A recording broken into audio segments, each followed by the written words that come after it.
We have the real reason WWE released some major names. We've got an update on the future TV deals for WWE, and is there backstage heat on a top AEW champion? Stay tuned for the news.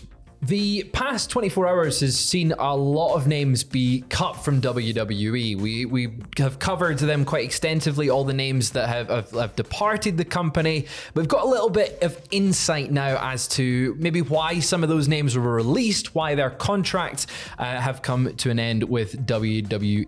The Wrestling Observer newsletter has given that insight, revealing that the key to the releases were talent making main roster money, but not being used on the main roster. And with the idea that they just weren't going to be used in the future. In fact, one WWE official reportedly said it was time in versus how much money you're paid versus return on the investment that affected how the cuts went down. Mustafa Ali was one of the biggest names, the first name that was released. What was the Observer saying, Andrew? So the Observer said Mustafa Ali was released by WWE due to the fact that they did not see using him on the main roster and that he was making main roster money while in NXT. The report also notes that it was a last-minute decision, obviously due to the fact that he was set to face Dominic Mysterio at NXT No Mercy for the North American Championship and didn't wait to wrap up his storyline. According to the same report, AEW's Bryan Danielson, however, is very high on Ali and has been since their brief program, obviously, in 2019 as well. It's an exciting prospect, obviously. We want to try and take the positive out of the situation off the back end of these releases. Mustafa Ali, one fantastic talent that was heavily underutilized. And me and Sam were saying this on the stream yesterday when we covered these releases. Underutilized seems to be the key word that we keep coming back to. So the fact that Bryan Danielson, who is now somewhat in a position of power in AEW, he's got a lot of influence in AEW, someone as high as him on Mustafa Ali, it could be a good sign for the future. It is a shame, though, that WWE didn't see a future for him on the main roster. Yeah, it's such a shame as well, because obviously he was supposed to get that huge opportunity in 2019 before he got injured against Bryan Danielson and everything for the WWE Championship. But he did have the match, though, the really, really good match. I think it was Fastlane 2019 with Bryan Danielson, and Kevin Owens as well, which was a tremendous match. A really cool triple threat, and it was also the fact that we didn't know he was going to be in the match. Yes. Like, it came out of nowhere, so it would be great to see Mustafa Ali be used in a way and be given in a spotlight the way that we know he can be, and we've seen little glimpses of in the past. But staying with one of the names that was released, I think the biggest name aside from Mustafa Ali was Dolph Ziggler. Now, Dolph Ziggler's been with the company 19 years, which is just baffling that he's been there that long, and he was one of the biggest names to see cut this past week. There was some insight in the Wrestling Observer newsletter on that one as well, stating that Vince McMahon himself was never high on Dolph Ziggler and never saw him as a top star, despite being a two-time world heavyweight champion. Similarly to Ali, WWE has not been using him recently, but he was on a very well-paid contract. He was one of the top contracts in the company. And it's just a shame how he's not really being used. I believe his last match came in May. He's not really being utilized properly. Had a brief run in NXT. Yeah. He was NXT champion, helping put over some of the future stars, such as Braun Breaker. But unfortunately, it seems it's the end of the road in WWE for him. But he did appear on Being the Elite alongside his brother Ryan recently. Yeah. So maybe there's some future there that we could play into. I think there possibly could be some future there for him, for sure. It's such a shame, obviously, when somebody loses the jobs, and when it comes for someone like Dolph Ziggler as well, who was tremendous too at putting over, as you were saying before, like the younger talent and everything, and like making new stars. It feels like it's always nice to have those kinds of talents there within WWE or within any sort of company, to be honest, to help like push forward the future of the company. And he was a very, very selfless talent. Yes. He could bump for days. Like that man can just imagine the prospect. If let's say he does join his brother in AEW, speculation time, but let's say he does, imagine the match with Kenny Omega. Oh my God, taking a V trigger. Like he will just bump. He'll be like The Rock. He'll rock it to space. Exactly. It'd be insane to see. Maybe we'll see that in the future, but I want to see more of Dolph Ziggler no matter what.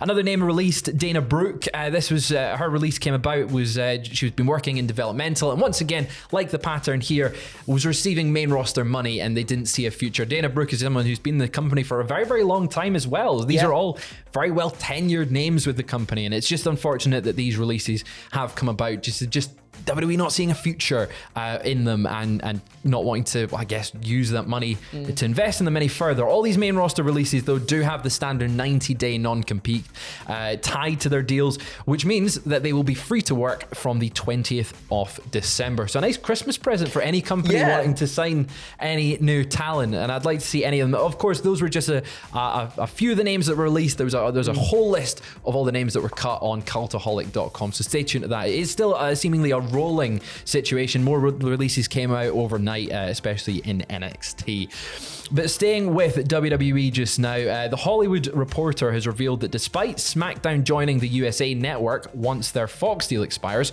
Raw and NXT could be leaving the network. They wrote, while the new deal will bring WWE to NBC Primetime and SmackDown to USA on Friday nights, it will also mean the end of Raw and NXT on USA.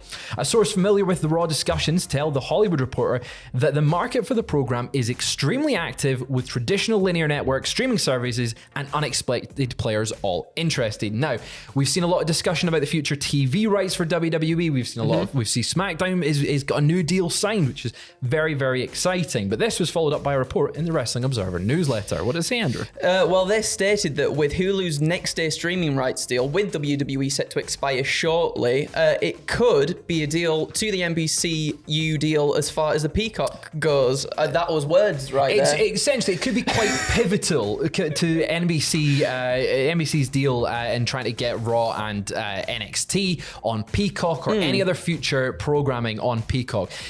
WWE's deal with Hulu allows for the next day the shows to go on in an edited format. So your 3-hour Raw gets cut down to 90 minutes. And it's strange because WWE doesn't really have a partnership with streaming on that front, and then we'd assume something like the WWE Network or Peacock could be a place where it lands. So we will keep an eye on that one. But following on from that, TV rights, it's a complicated thing, and there's loads of things going on, and it could mean certain shows move nights, essentially. And according to the Wrestling Observer, WWE could move their shows to a different schedule to avoid clashing with American football. The report states the money that it would have taken to land SmackDown, it would make no sense to put it on either Friday or Saturday night because they are low viewership nights.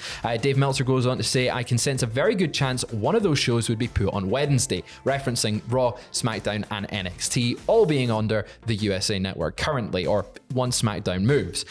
He says, a move to avoid football could lead to a Sunday, Tuesday and Wednesday schedule with pay-per-view shows now mostly on Saturday. But for a number of reasons, WWE's historical protocol would indicate one of the shows being moved to Wednesday. Would you like to see Monday nights without Raw? It feels really Wednesday weird. Night Raw. It sounds wrong. odd, doesn't it? Wednesday Night Raw, Sunday Night Raw, it just feels wrong for as long as I can remember, for as long as anyone in wrestling really can. Yeah. Monday night's been the home to Raw. But I mean, obviously business-wise, it makes sense not to clash with something like American football or some other like huge sport that probably will take a lot and does take a lot of viewership away from these shows too. And with the new merger as well, their priority is obviously going to be maximize things as much as possible, maximize profits as much as possible. And if that means a show has to move to another night, then so be it. Absolutely. Well, we've seen SmackDown move nights numerous times in the past, Tuesdays, Thursdays, and Fridays. It's been on from just on memory. But the big question is Wednesdays. You know, that spot in the middle of the week. It's against Dynamite. We've seen AEW go head to head with NXT before. NXT then moved nights. Yeah.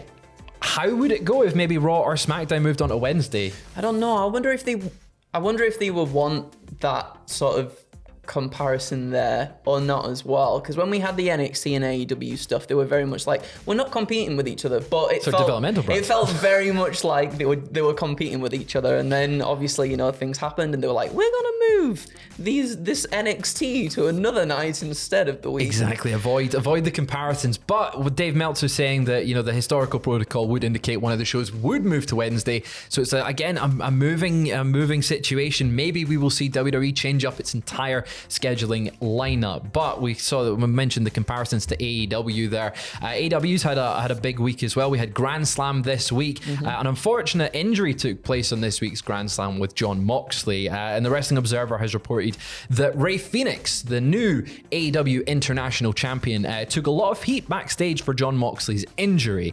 The report states it was noted that Fenix took heat in a lot of places for hurting him with his finisher when it was totally safe. It goes on to say that Moxley's return depends on him passing protocol tests and that it could be a week or it could be much longer. It was noted that because he wasn't knocked out and could still wrestle, Fenix, the referee, and the doctor didn't realize he was hurt, it seems to be just a case of Jon Moxley powered through, didn't realize he was hurt himself, and then when they realized they had to call for the finish, call an audible. It's a shame that there was a little bit of heat on Fenix at the start. It seems that's cleared up now, though, thankfully, because it wasn't his fault, to borrow, Obviously, these things happen, and it's unfortunate that these things happen. Obviously, Moxley powered through, whether he was hurt earlier in the match or when it was on the driver, he powered through regardless anyway.